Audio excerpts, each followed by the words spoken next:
अस्सलाम वालेकुम नाज़रीन, मैं मोहम्मद शरफुद्दीन सच न्यूज़ में आपका इस्तकबाल करता हूं। देखते हैं आज की अहम खबर। नाज़रीन, जैसा कि आप जानते हैं कर्नाटका में इलेक्शंस होने वाले हैं। इसके चलते बड़े ज़ोरों और शोरों से कैंपेनिंग हो रही है कर्नाटका में।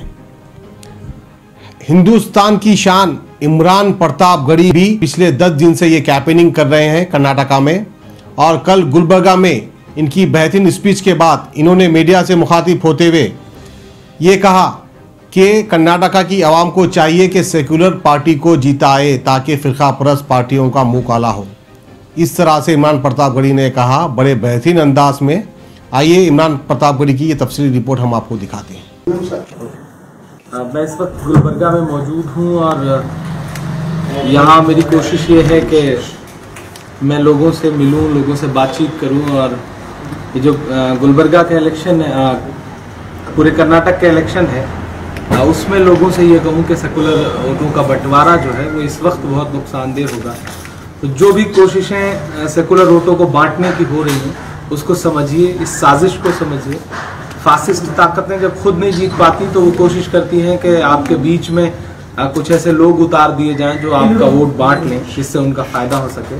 तो मैं किसी पॉलिटिकल पार्टी का आदमी नहीं हूँ, लेकिन मैं अपने चाहने वालों से अपील करने के लिए पिछले 10 दिन से इसलिए कर्नाटका में घूम रहा हूँ कि ये इलेक्शन जो है पूरे हिंदुस्तान का मुस्तकबिल तय करने जा रहा है। तो मैं उसलिए लोगों के बीच जा रहा हूँ। लोगों की तोहमतें और इल्ज़ामात झेल करके भी लोगों से कह रहा हूँ कि नहीं, आपको हिंदुस्तान के मुस्तकबिल के लिए, आने वाले हिंदुस्तान के लिए इस लड़ाई को कमज़ोर नहीं पड़ने देना है।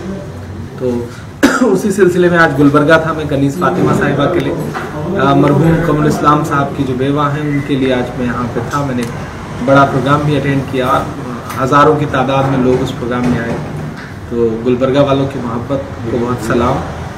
और जो लोग इस वक्त चाहे पॉलिटिकल पार्टी के हों या किसी भी फील्ड के हों, अगर वो मुल्क को बचाने की जद्दोजहद में कोशिशें कर रहे हैं, सेकुलर वोटों को एकजुट रखने की कोशिश कर रहे हैं, तो ये समझ लीजिए कि वो आने वाले हिंदुस्तान की लड़ाई लड़ रहे हैं। तो तमाम कर्नाटका की आवाम से मेरी गुजारिश ये है कि आपको ये तय करना है 12 मई को कि आप नफरत वाली उन ताकतों के साथ खड़े हैं जो लाल किला तक गिरवी रख दे रहे हैं, या फिर उन ताकतों के साथ खड़े हैं जो लाल किले की अजमत बचाने के लिए अपनी कुर्बानियाँ दे रहे हैं। आपको ये तय करना है। मेरी गुजारिश है कि फासिस्ट ताकतों को मुंहतोड़ जवाब दीजिए 12 तारीख को। और 15 को जब कर्नाटका का रिजल्ट आए तो पूरे देश में एक नई उम्मीद की लहर दौड़े।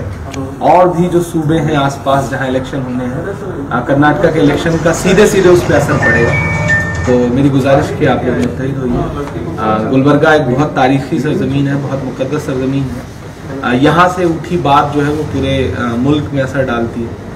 तो गुलबर्गा में अगर आपने कनीज़ फातिमा साहिबा को, प्रियांक खड़गे को और भी जो कैंडिडेट हैं उन्हें अगर बड़े वोटों से जिताया और अपने वोटों में बंटवारा ना होने दिया तो इंशाल्लाह पूरे कर्नाटका का रिजल्ट ऐसा ही होगा। इसी यकीन और इसी उम्मीद के साथ मैं आपसे एक बार फिर से गुजारिश कर रहा हूँ कि अपने आप को बांटिएगा मत, एकजुट रखिए फासिस्ट ताकतों के खिलाफ। हिकमत से काम लीजिए, ये बड़ा मुश्किल दौर है।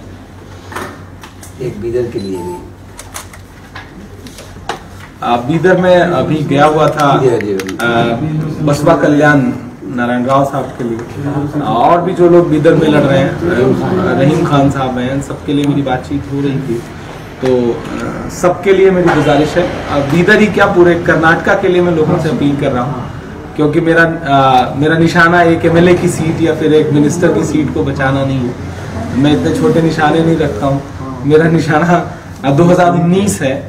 मैं जानता हूं कि अगर कर्नाटका आपने जितवा दिया फिर से कांग्रेस को और फासिस्ट ताकतों को हरा दिया तो इसका सीधे सीधे असर आने वाले 2019 के इलेक्शन पे पड़ेगा। ये कर्नाटका का चुनाव सेमीफाइनल है, तो सेमीफाइनल जो जीतेगा वही फाइनल जीतेगा, ये आपको मान के चलना है। तो मेरी गुजारिश है कि सिद्धरमैया जी ने बड़ा अच्छा काम भी किया है। यहाँ घूम करके पता चल रहा है कि कितना डेवलपमेंट उन्होंने किया है। तो उनके विकास के लिए उन्होंने जो सच्चे वाले अच्छे दिन लाए हैं उसके लिए, वरना जो दिल्ली वाले साहब हैं वो तो एक झूठे ख्वाब लेकर के पिछले 2014 से जो दुनिया के सामने रख रहे हैं वो झूठे ख्वाब हैं। उन ख्वाबों की हकीकत पूरे देश को पता चल चुकी है।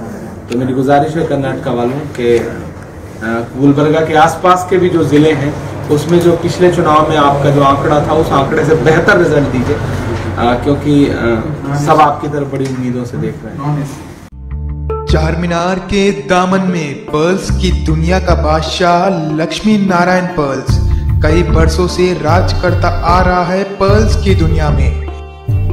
पेश करता है बहनों के लिए रूबी, नवरत्न, नीलम, नगीनों और मोतियों से बने हुए खूबसूरत हार, खूबसूरत हैदराबादी लैक और स्टोन से बनी हुई चूड़ियां और बोटे सिर्फ और सिर्फ लक्ष्मी नारायण पर्ल्स पर।